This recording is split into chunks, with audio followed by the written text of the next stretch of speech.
Film dimulai di bulan Januari tahun 2012, di mana ada seorang wanita bernama Anna yang merupakan seorang perawat sedang berada di dalam bus dalam perjalanan pulang ke rumahnya setelah berlibur.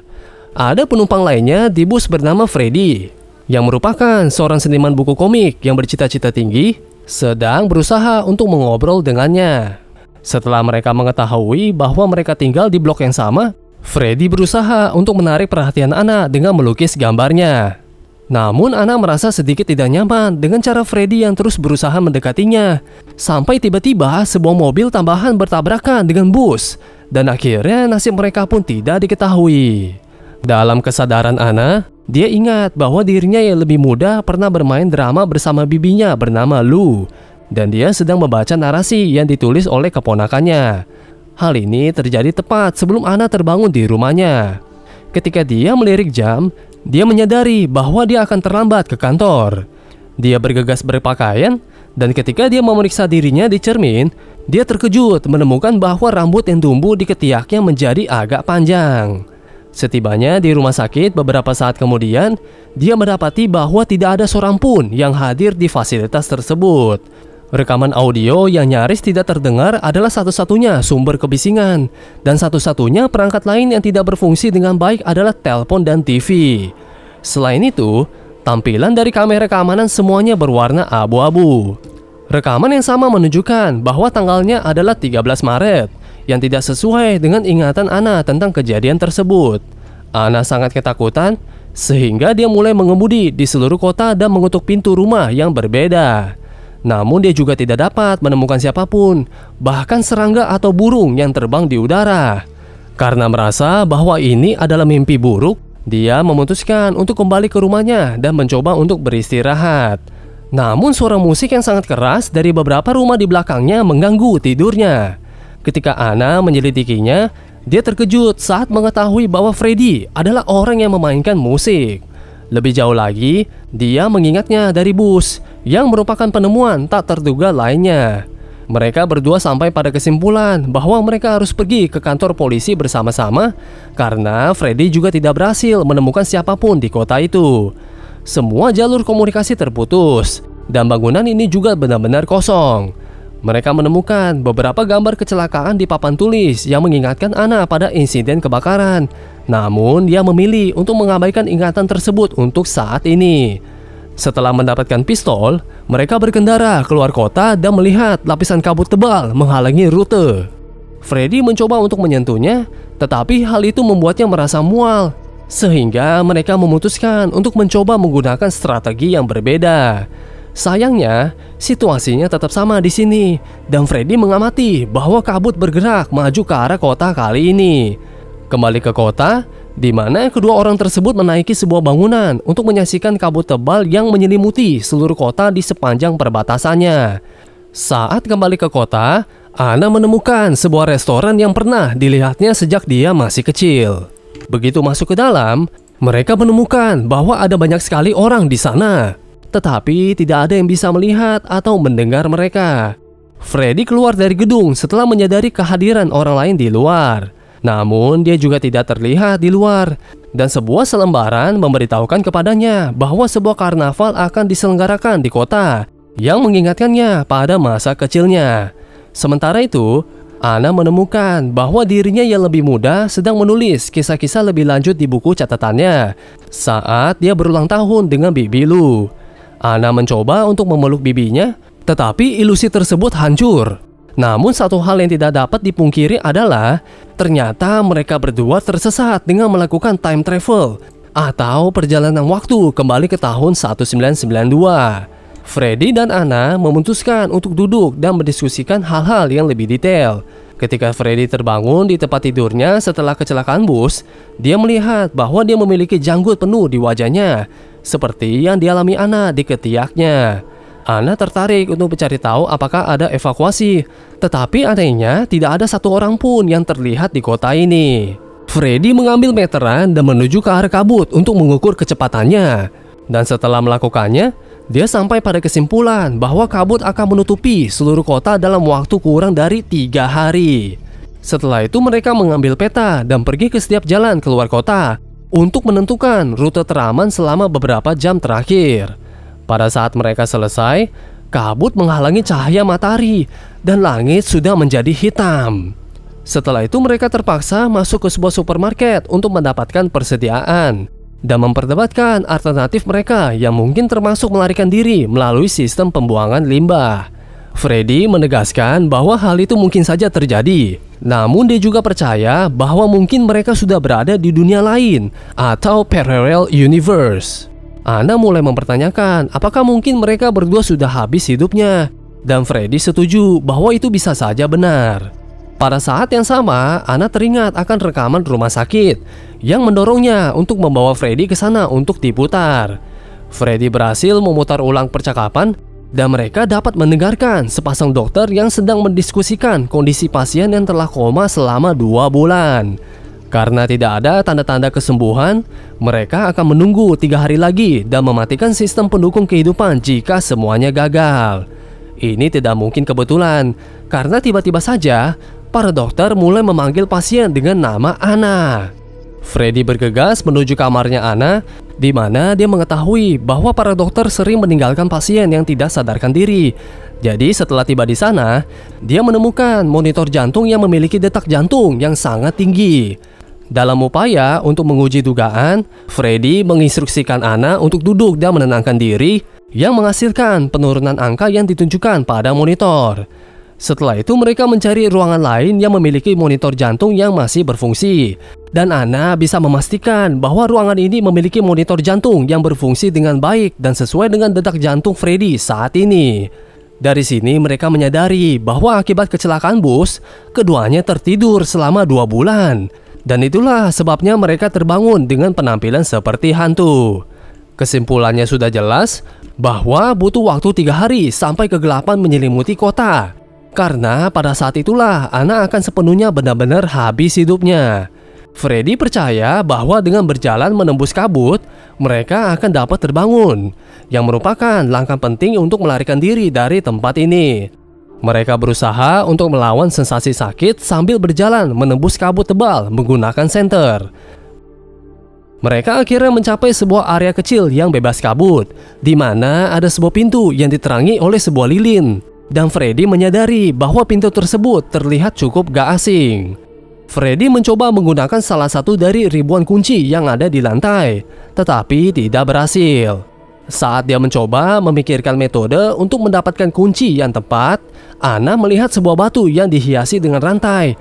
Dan ketika mereka mendekatinya, rantai tersebut mulai bergerak, diiringi dengan suara monster yang mengaum dalam kegelapan. Dalam usaha berlari kembali ke mobil, Freddy mengambil pistol dan mulai mencari monster tersebut untuk menghabisinya sambil berlari kembali ke mobil. Rantai tiba-tiba muncul di tanah dan mengencangkan pergelangan kaki Freddy dalam upaya untuk menyeretnya. Tetapi Freddy dapat membebaskan dirinya dengan berpegangan pada mobil dan menggunakan kakinya untuk mendorong rantai dari pergelangan kakinya. Setelah itu kedua orang tersebut masuk ke dalam mobil mereka dan pergi, hanya untuk kembali ke kota untuk mempertimbangkan hal lain. Setelah mengunjungi sebuah toko untuk mengambil lebih banyak persediaan dan senjata yang lebih kuat dari pistol, mereka menyimpulkan bahwa dengan semua jalan yang diblokir, mereka harus mencoba peruntungan di atas air. Freddy membawa Anna kembali ke rumah tempat dia menghabiskan masa mudanya untuk menemukan perahu tua milik keluarganya. Tiba-tiba dia menemukan cahaya di dalam rumah. Jadi mereka memasuki rumah dan mereka time travel lagi kembali ke masa lalu tahun 1992, di mana Freddy muda membuat sketsa buku komik berjudul Beyond the Veil. Setelah mengalami beberapa kesulitan di sekolah, ayah tirinya berusaha untuk menjalin hubungan dengannya. Segera setelah pembicaraan berakhir, Freddy dan Anna kembali ke masa sekarang dan menaiki perahu untuk melarikan diri ke lembah sungai. Anna bercerita kepada Freddy bahwa dia dulu ingin menjadi seorang penulis, dan Freddy menceritakan segala sesuatu tentang kecintaannya kepada komik yang merupakan sarana pelariannya. Bibinya Anna adalah orang yang membesarkannya, tetapi dia mengalami kecelakaan dan menghabiskan tahun terakhir hidupnya dengan terbaring di ranjang rumah sakit dalam kondisi tidak dapat bergerak atau berbicara. Inilah kekuatan pendorong di balik keputusan Anna untuk beralih dari menulis ke karir keperawatan. Ini juga merupakan alasan mengapa Bibi Lu memiliki surat wasiat yang mengizinkan dokter untuk memutuskan hubungan dengannya jika dia mengalami koma.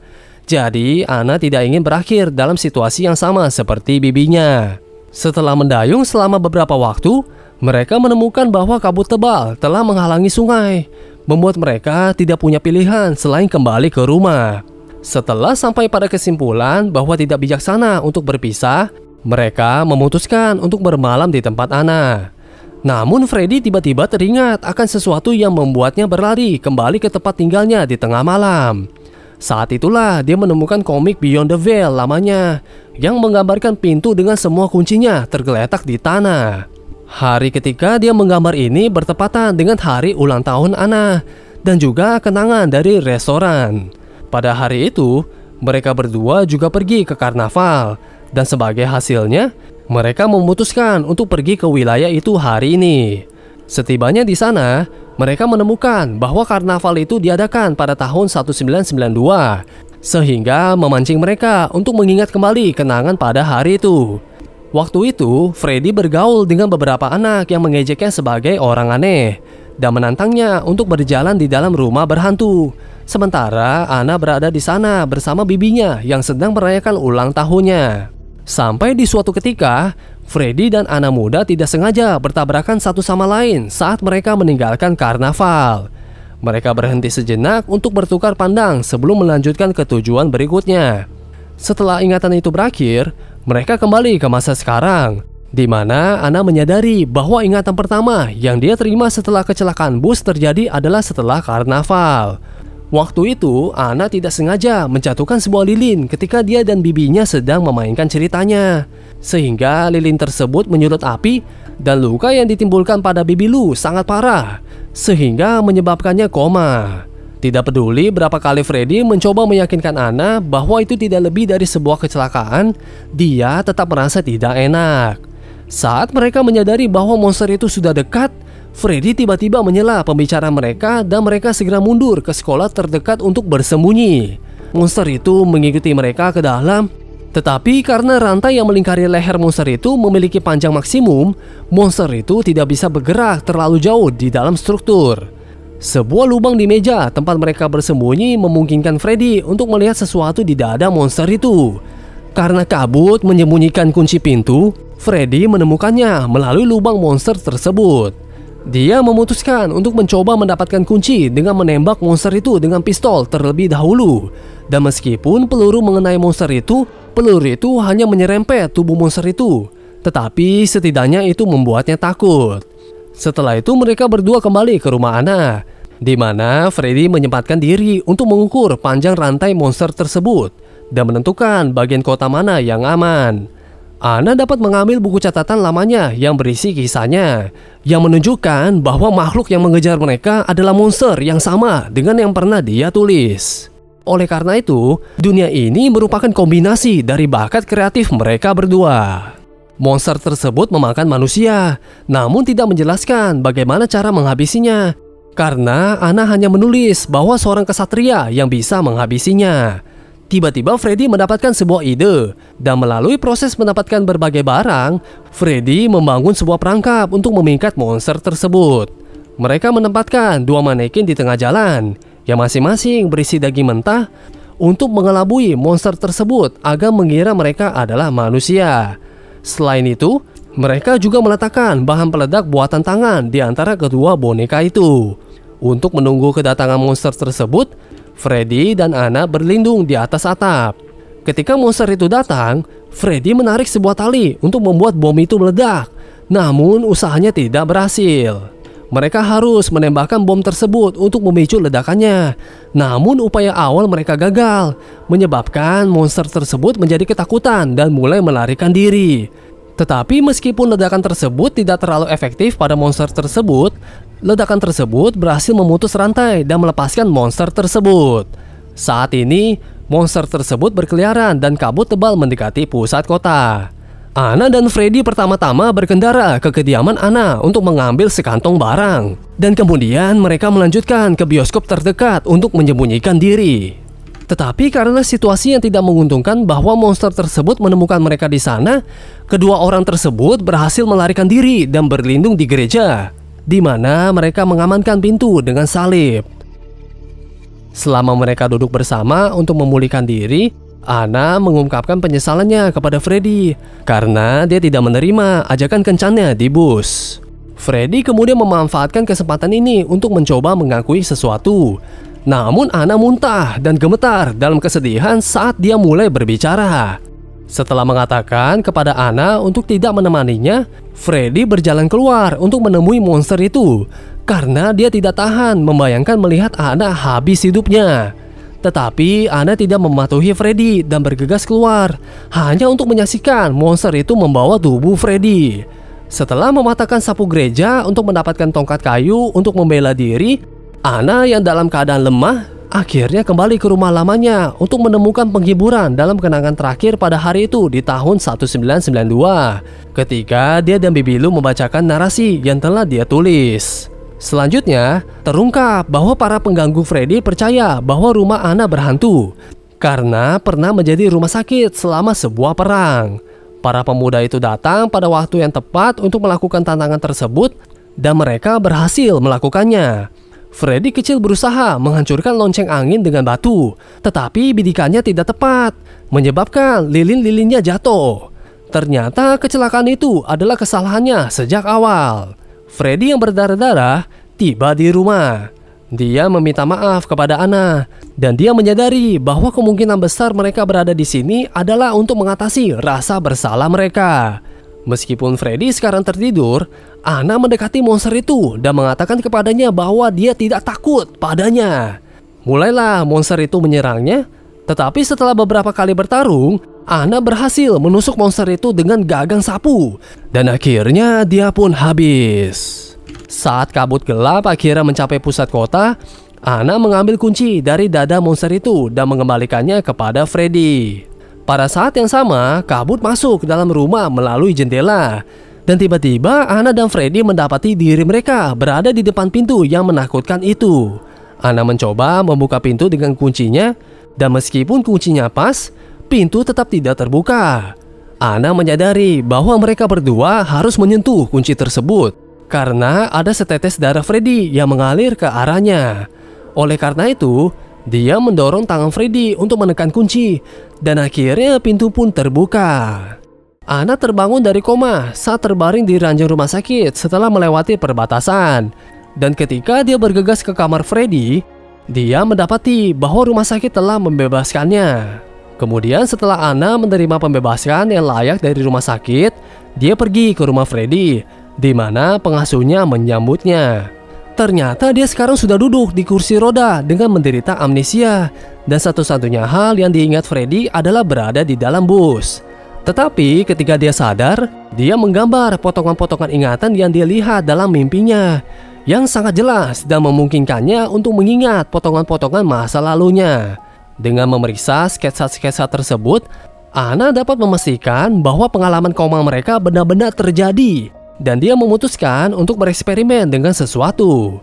Dia menunjukkan kepada Freddy foto dirinya, menekankan bahwa itu adalah dirinya yang ada di halaman tersebut. Film diakhiri dengan Freddy yang dapat melihat sekilas pengalaman mereka bersama, dan akhirnya mereka pun berbagi momen manis. Pastikan untuk klik subscribe, like, dan share ke teman-teman kamu. Thank you for watching dan semoga kamu sehat selalu.